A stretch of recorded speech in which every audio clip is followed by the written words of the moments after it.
Hi guys! Welcome back to my YouTube channel. So for today's vlog guys, i-share ko sa inyo na binigyan na naman ako ni BDO ng another na credit card, which is the BDO JCB Gold. So matagal-tagal na rin itong credit card na to sa akin, pero hindi ko pa talaga siya inactivate. So ang tanong is, magkano ba ang annual fee nito? Annual fee, sa previous vlog ko sinasabi ko na si BDO walang annual fee, kundi ginagawa niyang membership fee, yung annual fee, para hindi daw nalilito yung customer na masyadong malaki yung kanilang annual fee. So, ginagawa nilang monthly. So, si BDO JCB Gold, 200 per month. Same with BDO Visa Gold Credit Card. Mura lang, 2,400 ang babayaran mo every year. So, hindi na rin masama. So, may problema lang kasi guys kay BDO, every time na binibigyan nila ako ng credit card, is naka-shared limit siya sa primary credit card ko, which is the BDO Visa Gold Credit Card. So, ayun. Ang credit limit nun is 165,000. So, kung lahat ng credit card na bibigay sa akin ni BDO is i-activate ko, may advantage naman siya, kaya lang mas malaki yung disadvantage sa akin.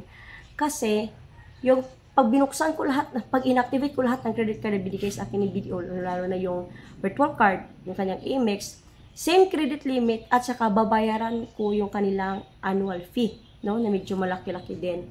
Kasi each card has its own annual fee, pero same lang ang kanyang credit limit. So kung gusto mo kumuha ng ganitong credit card, I recommend, magkano din siya. Kaya minsan kasi si JCB, hindi kasi siya gaanong ginagamit, no? Lalong-lalo na sa, limit yung kanyang, yung sa swipe, yung pang POS machine. Pero pag Visa at Mastercard, laganap talaga guys, yun talaga ang mas main na ginagamit na tawag nito, na klase ng card. Kasi katulad nung nagpunta kami ng Singapore, hindi masyadong pinapansin si JCB. Usually, Visa or Mastercard talaga. So, ayun lang. Ang question is, gagamitin ko ba? No, hindi ko talaga siya gagamitin guys. Kasi mamumulubi ako sa kanyang annual fee. So kung makakatanggap ka ng ganitong card, dito naman may mga details naman si BDO. Paano mo siya gagamitin.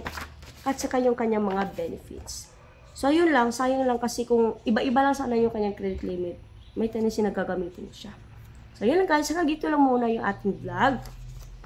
Maraming salamat sa panonood hanggang sa dulo ng video na ito. No, ingat kayo palagi. Daghang kayo salamat. Madabo gid ka salamat. And I hope I'm going to see you again on my next vlog. Bye-bye guys. Ingat kayo palagi.